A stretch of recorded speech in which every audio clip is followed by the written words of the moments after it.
Oi, gente, tudo bem com vocês? Eu tô aqui com minha amiga Márcia, Soquei Oliveira, com minha amiga Márcia Giga. Oi, Márcia Mota. Márcia Mota, isso. É porque é coisa antiga, viu, gente? Negócio de Márcia Giga é coisa antiga. Então, a gente queria compartilhar com vocês algumas coisas que aprendemos, tá? Da passagem das escrituras de hoje, que a gente aprendeu na escola dominical, que compete a Gênesis do 42 ao 50, 42? Do 42 ao 50, que fala um pouquinho a respeito da vida de José, né?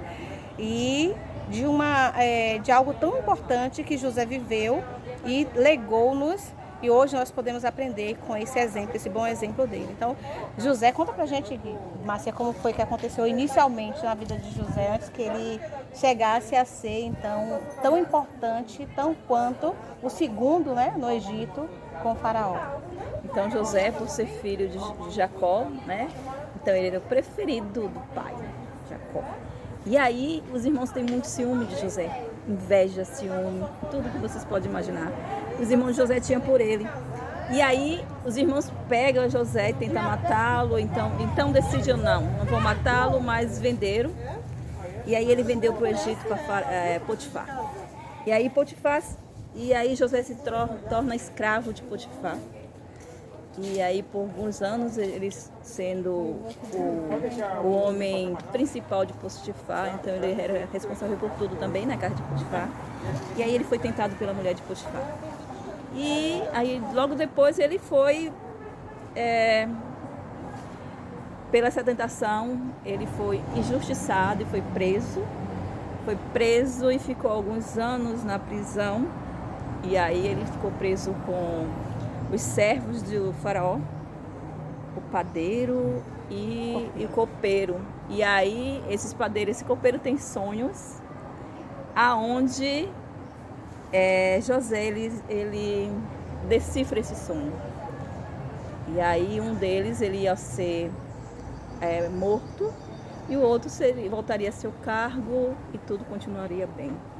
E aí ele fala para aquele que continuaria bem, não esqueça de mim, né? E assim foi feito.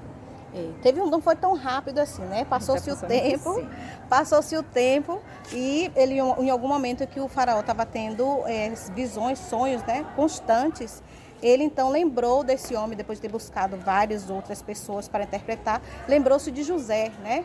Esse homem que estava preso com José, que ele tinha interpretado seu sonho, lembrou de José. E o que aconteceu é que ele falou para o faraó a respeito de José, que ele poderia interpretar. E aí o faraó então chama José e José interpreta o sonho dele. Ele fica muito agradecido e satisfeito. O Senhor toca o coração dele para que de alguma forma ele soubesse que aquilo era verdade. Ele fica satisfeito com aquela resposta e coloca José então como governador do Egito, o segundo homem mais importante do Egito. Exato. Assim dizendo. Mas como a gente sempre viu em todas as escrituras, ele era responsável por tudo. Então o faraó só dizia, ok, tá certo, assim faremos. E aí ele sabe que tudo isso é o poder de Deus manifestando. É o poder de Deus, é tudo que o Senhor tinha preparado para José. Então a vida de José não foi fácil, né? A gente pensa, por que isso na minha vida, por que aquilo na minha vida? Só comigo acontece isso. Mas sabemos que nas escrituras mostra também que as pessoas sofreram, que as pessoas teve sacrifício nas suas vidas e passaram por muita coisa, né? Então aí Faraó teve o sonho, ele teve dois sonhos que significavam, dois sonhos diferentes, mas com um único significado, né? E o significado dos sonhos 7 anos de muita fartura no Egito, muita fartura no mundo, né? E 7 anos de muita seca, nada, não teria nada mesmo. E aí, como o segundo homem do Egito, eles se prepararam para que eles não tivesse escassez no Egito. E aí lembra a gente também da bênção de nós termos armazenamento e que nós precisamos também nos preparar para os momentos de escassez. E como aquilo ia acontecer em todo mundo, chegou também a fome lá para a família lá em Canaã, para a família de Jacó, de Israel, né?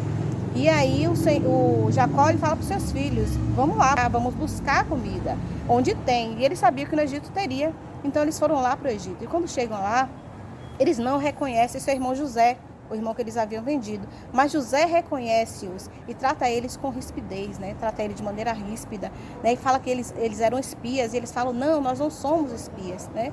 Nós somos homens de bem, nós somos cristãos e temos um pai, nosso pai ficou lá em Canaã e nós viemos aqui, ainda temos 2 irmãos, um está com meu pai e o outro já não existe mais, se referindo a ele. E José, então, não acredita muito nas palavras dele, né? Mostra-se não acreditar nas palavras dele, mas lhe vende, e o que acontece é que eles voltam para casa e dentro dos seus sacos, todo o dinheiro que eles levaram para comprar estava lá, né? E tem todo o enredo até chegar essa situação de ir e voltar com o alimento, até José requerer que eles levem, para provar que eles estão falando a verdade, o irmão dele, Benjamim. O irmão mais novo que ele tinha deixado em casa com o pai. O pai não deixou eles levarem Benjamim, com medo mesmo que acontecesse com Benjamim a mesma coisa que tinha acontecido com José, os 2 filhos queridos de Jacó mesmo. E aí ele ficou com medo de mandar, e eles retornam e pedem ao pai, eu preciso levar Benjamim para encontrar com o governo de Faraó. Porque como é que assim fica esse pai? Já tinha perdido um e era basicamente obrigado a deixar o outro a voltar. Sabe, eu fico imaginando que eu acho que José, ele deve ter pedido isso pensando, será que eles continuam maltratando os filhos de meu pai com a minha mãe? Será que eles fazem a mesma coisa que fizeram comigo, fazem com Benjamim? Eu imagino que que José tinha essa preocupação. Será que eles tratam bem? Será que eles são realmente mudados? E o que que acontece? Depois de muito sofrer, depois de muito pedir, isso já havia se passado 20 anos. Então, José já estava com 37 anos, né? Depois que ele foi vendido com 17, já estava com 37 anos, 20 anos depois. Imagine. Que ele reencontra os irmãos no Egito. Os irmãos foram até ele para comprar os alimentos. Então, então, eles não reconhecem esse meu irmão tão mudado. E nas escrituras fala que ele era um homem belo de estrutura e belo de se olhar. Então ele se tornou um homem muito belo. Então, até mesmo provavelmente por esse fato, a mulher de Potifar quis tentá-lo, né? Quando ele deixou a sua túnica. É nessa hora que fala a beleza dele, quando fala da mulher de Potifar. Então muitas vezes as pessoas não reconhecem depois de muitos anos. Então, como você vive também em outro lugar, sua fisionomia até muda. Quando você convive com outras pessoas, você muda de fisionomia. Isso aconteceu com o José. E aí eles não reconheceram o irmão, que eu acho que muito lógico, ele não tinha reconhecido os irmãos, mas José sim os reconheceu e fez tudo aquilo para poder que eles tivessem também, se eles tinham se arrependido, se eles viviam de forma diferente, se ele era melhores irmãos para o próprio irmão Benjamim, que era o filho mais jovem de Jacó. E esse arrependimento dos irmãos nós vamos ver também em Gênesis até os 50.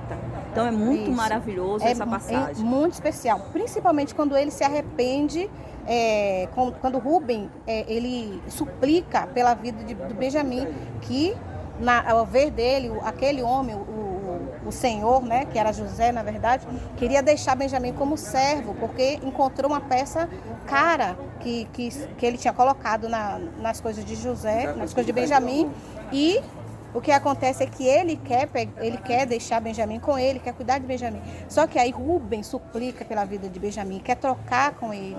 E aí ele vê o arrependimento dos irmãos e aí ele se revela como seu irmão, né? E é muito emocionante porque ele vai lá e abraça um por um dos seus irmãos. E diz que não foi ele, e diz que não culpa os irmãos pelo que tinha acontecido. Que permitiu. Quando nós começamos a ler, que irmãos horríveis, que miseráveis, que fizeram isso com o irmão. Mas ele próprio não culpa os irmãos, ele sabe do propósito de Deus na vida dele, porque ele chegou lá, todo o bem que faria e o propósito que Deus tinha na vida de cada um. Então ele perdoa os irmãos. Né? A maravilha do perdão em nossas vidas. E nós falamos perdoar os irmãos, né? Nossa família, nós sabemos que as famílias têm muitas brigas, muita descontenda.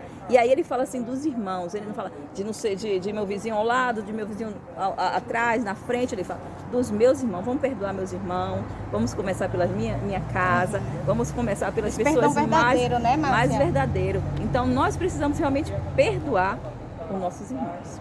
Né? Vindo realmente de dentro, né? O que o perdão ele traz de benefício na sua vida e na vida de seu semelhante. Além da paz que você tem, é conviver bem com as pessoas que nos rodeiam, com nossos irmãos, e todos somos filhos de Deus, de um único Deus. Então a nossa mensagem é que o perdão de José com os seus irmãos, o arrependimento deles trouxe paz. E hoje nós somos beneficiados, aprendemos sobre o perdão e vivemos, sabemos que o perdão ele pode trazer benefícios grandiosos na vida de todos nós.